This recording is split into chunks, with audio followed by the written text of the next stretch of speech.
कुमार, सबसे पहले सवाल आप ही से। नया साल, नई उम्मीद, प्रधानमंत्री की तरफ से लिए गए दो बड़े फैसले और संबोधन में उन दो बड़े फैसलों का जिक्र करना कितनी आशा की किरण दिखा रहे हैं फैलते हुए इस वायरस के खतरे के बीच में? कुमार,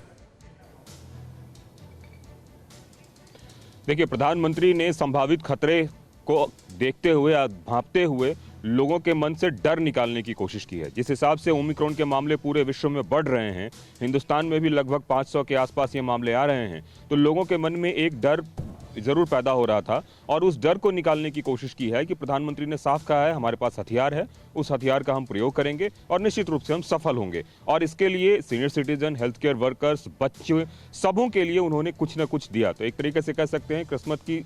सौगात लेके वो आए और सेंटा ने अपनी झोली से वो हथियार निकाला जिससे कि हम कोरोना से लड़ सकते हैं। और पूर्णिमा, इसको ऐसे भी समझना पड़ेगा, जब आप किसी को वैक्सीनेट करते हैं तो उसका असर अगले 15 दिनों में एंटीबॉडीज वगैरह पैदा होनी शुरू हो जाती है। तो अगर जनवरी के पहले हफ्ते से ये प्रोग्राम शुरू हो रहा है तो मान के चलें कि जनवरी के अंत तक एक बड़ी आबादी वैक्सीनेटेड होने लगेगी, चाहे वो बूस्टर डोज हो, चाहे वो बच्चे वैक्सीनेटेड हो। तो एक तरह से कह सकते हैं कि बताया जो जा रहा है कि फरवरी आते आते तक ओमिक्रॉन के बड़ी संख्या में केसेस देश में देखने को मिलेंगे, लेकिन उस समय तक एक बड़ी आबादी को बूस्टर डोज, एडिशनल डोज या फिर एक्सपेरिमेंटल डोज जो भी कह लें वो मिल चुका होगा और बच्चों को भी एक डोज मिल चुका होगा। बिल्कुल बिल्कुल कुमार, बने रहे आप हमारे साथ। देखिए, इस वक्त हमारे साथ तमाम देश के जो बड़े डॉक्टर्स हैं उनका पैनल हमारे साथ जुड़ा हुआ है। डॉक्टर ध्रुव चौधरी, सबसे पहले मैं आपके पास आऊंगा। इस वक्त बूस्टर डोज को लेकर, हालांकि प्रधानमंत्री नरेंद्र मोदी के संबोधन में जिस वर्ड का इस्तेमाल किया गया है वो है प्रिकॉशन डोज,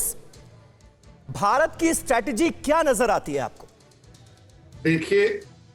पहले तो शुक्रिया मुझे बुलाने के लिए। प्रधानमंत्री जी ने कल बहुत ही अहम घोषणा की है जी, क्योंकि काफी दिनों से इस बारे में मेडिकल फ्रेटर्निटी में डिस्कशंस चल रहा था और जो हमारे कुछ जागरूक लोग हैं, खासतौर पे जो वेस्ट के अंदर से बूस्टर डोजेस दी जा रही थी, उसको लेके एक तरह की संशय, एक तरह का क्वेश्चन मार्क था। उन सब चीजों को कल आदरणीय प्रधानमंत्री जी ने विराम लगाया है और ये जो उन्होंने बोला प्रिकॉशन डोज, अगर आपको, मैं, हमारे पीडियाट्रिक्स के कुलीग भी बैठे हैं, अगर आप देखते हैं डीपीटी वैक्सीनेशन लगता है, मीजल्स वैक्सीनेशन लगता है, इवन पोलियो का वैक्सीनेशन लगता है, तो उसमें 3 खुराक दी जाती थी पोलियो में, डीपीटी में, और उसके बाद बूस्टर्स लगते थे। कहने का अभिप्राय ये है कि हम आर्टिफिशियली हम जो इंजेक्शंस दे रहे हैं एंटीजेंस के, उससे हम अपने बॉडी के इम्यून सिस्टम को स्टिमुलेट कर रहे हैं, ताकि कल जब वो आपका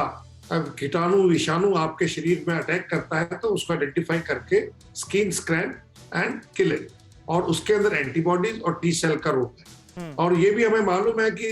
आप 2 या 3 इंजेक्शन इसलिए देते हैं कि आप एक तरह से इसको बूस्ट करते हैं, ताकि जो आपकी इम्यूनिटी है उसको आप रिचार्ज करते हैं कि हाँ, आपका एक और जो हमने टीका दिया है उसको आइडेंटिफाई करता है और वो मेमोरी सेल जो हमारे बॉडी में होते हैं वो उससे और एंटीबॉडीज प्रोड्यूस करते हैं, जिसके कारण आपकी रोग प्रतिरोधक क्षमता में विकास, आपका एक तरह का उछाल आता है। अड़ी सोमवार से शुक्रवार शाम 6 बजे सिर्फ TV9 भारतवर्ष पर।